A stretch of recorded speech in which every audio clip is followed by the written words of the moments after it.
A man was running really late when he pulled into a full-service gas station for fuel. Do you remember those full-service stations? We didn't really have a lot of them here in Colorado, but I know when we traveled to Oregon a few years ago, they still had these stations. The stations where you drive in and there's sometimes a bell that rings in the office. Somebody comes out of the gas station and they pump your gas for you. They might wash your windows, check your wiper blades, even check your gas or your tire pressure if you are in need. And then once they have fueled your gas tank is full, you hand them the payment and they rush off and they run it for you and they come back and you are all set to go. So this man was running really late when he pulled into one of these stations. And you know how it is when you're running really late? Things seem to take even longer than they usually do. So a teenager ran out of the office a few minutes after this man had pulled into the station and asked him what he would like. And the man said that he needed to have his gas tank filled up. Now, this teenager had his hat pulled down really low. He had acne all over his face. His hair was really greasy. He looked really dirty. He kept having to pull up his pants because they were a couple sizes too big. And if you didn't keep hitching them up, you would see everything that was underneath them. And not only was the appearance of this kid a little bit much for the man, this kid also spoke really slowly and very poorly. And so the interaction was not going very well, and the gas seemed to be taking forever to fuel up. Finally, it was done, and so he handed over his credit card to this teenager.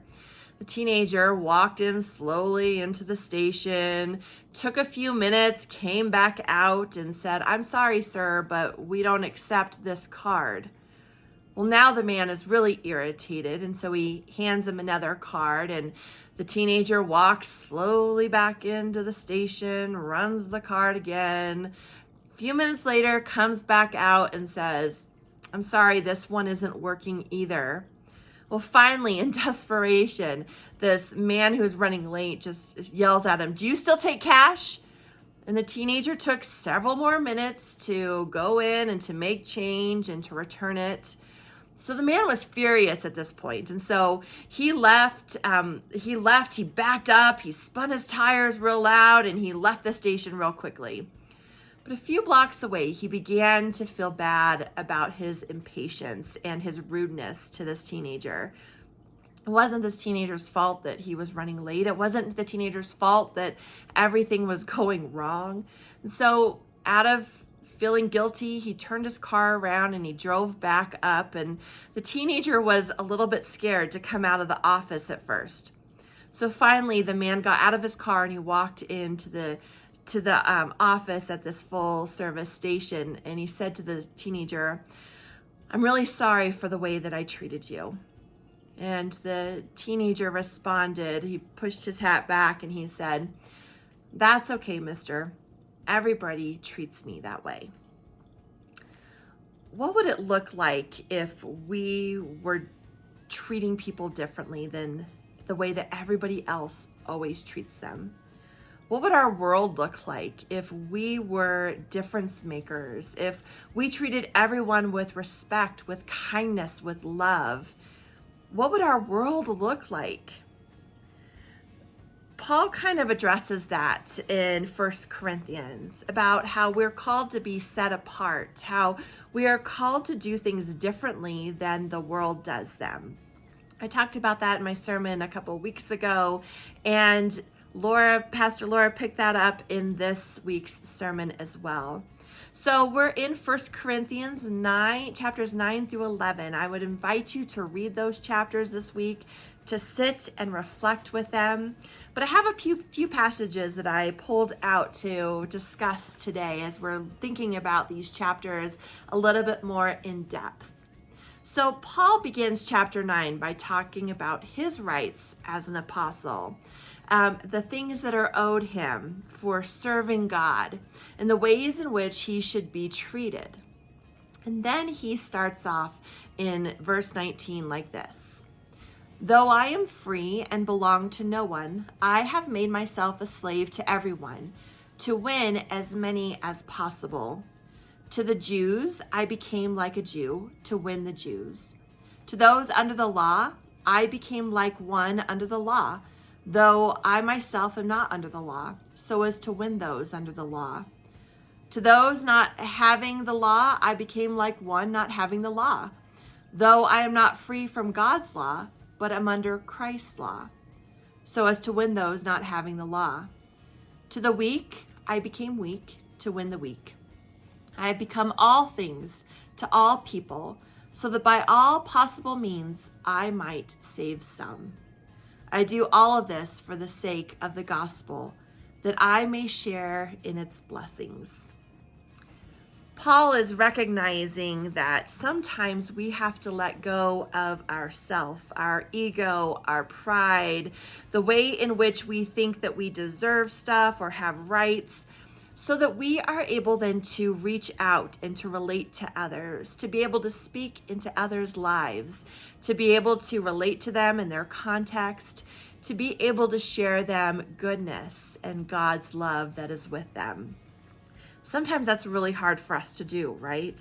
Like, we want things our way. We want to make sure that we are right, that we are getting the things that we deserve. I see it in my children all of the time.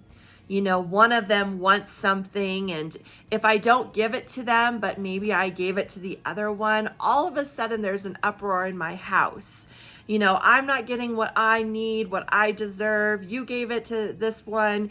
You love this one more, right? It takes a lot for us to set aside ourselves and recognize the needs of other people. So today I met with one of the members who serves at C-Corps, which is a community effort to be able to reach out to those who are in need in our communities. And she was talking to me about those mobile buses, those mobile food pantries that they have. And we at our church have sponsored a few of those over the years. These mobile buses go out into the community to share with communities who are in need, so that they don't have to drive to C-Corps, which is operating in Parker, but that they go into their communities and they are able to grab the food that they need. And she was talking about how the needs of those in our community have gone up in such huge ways because the economy is having so much impact on all of us, right? I mean, you've probably felt the pinch as you've gone to grocery stores. Your dollar's not going as far as it used to be. Eggs, which used to cost, what, $2, maybe $3 a dozen, but that was really pushing it, now are $6, $7, $8, $9 a dozen. And so we are starting to feel that pinch within our own system, within our own homes. But she was talking about the ways in which like C-Corps and other resources that help give to those who are hurting are also feeling the pinch as well. That in times where we have feeling that need within us to kind of pull back a little bit, we often forget that others around us are having to pull back as well. And sometimes the places that they get resources are pulling back. So they just took out one of these mobile buses to an area campus. And she said the remarkable thing that they noticed when this mobile bus pulled up with food in it were all of the college students that were coming to grab food because they didn't have enough, but also some of their teachers as well. Sometimes we don't expect the people who are in need to be those of our neighbors, to be those who are working really hard, to those who are struggling, but we think they are okay. And in Parker, that is one of those things. We often look inside of our own homes. We often think about what we need in this area, but we forget to look beyond ourselves, to maybe see the hurts of the neighbors living right next door, to maybe understand the needs of those within our own community because we feel like our needs might be more important. And they might. right? We also have huge needs. But when we read about Paul talks about letting go, to putting ourselves aside and to really reaching out to those, to look beyond ourselves and to see how we might be able to help others. He writes at the very end of chapter 10, the last verse in chapter 10 and the first verse of chapter 11, he says, "For I am not seeking my own good, but the good of many, so that they may be saved. Follow my example as I follow the example of Christ." Paul reminds us that we need to not seek our own good, but seek the good of others. So what is going on in the world around you? What are going on in the faces of people who you are seeing every day? From somebody who helps bag your groceries, to somebody who might serve you in a restaurant, to the neighbor who might have just bought a brand new car, but there might be more that is going on there. How can we look beyond ourselves to be able to see the needs of those around us and not seek things for our own good, but seek things for the good of many? Maybe we need to set aside our busy hustle schedules so that we don't feel like we're rushed and we can take more time to see the needs of others. Maybe we need to set aside some of our assumptions about our neighbors to see that they really are these huge needs.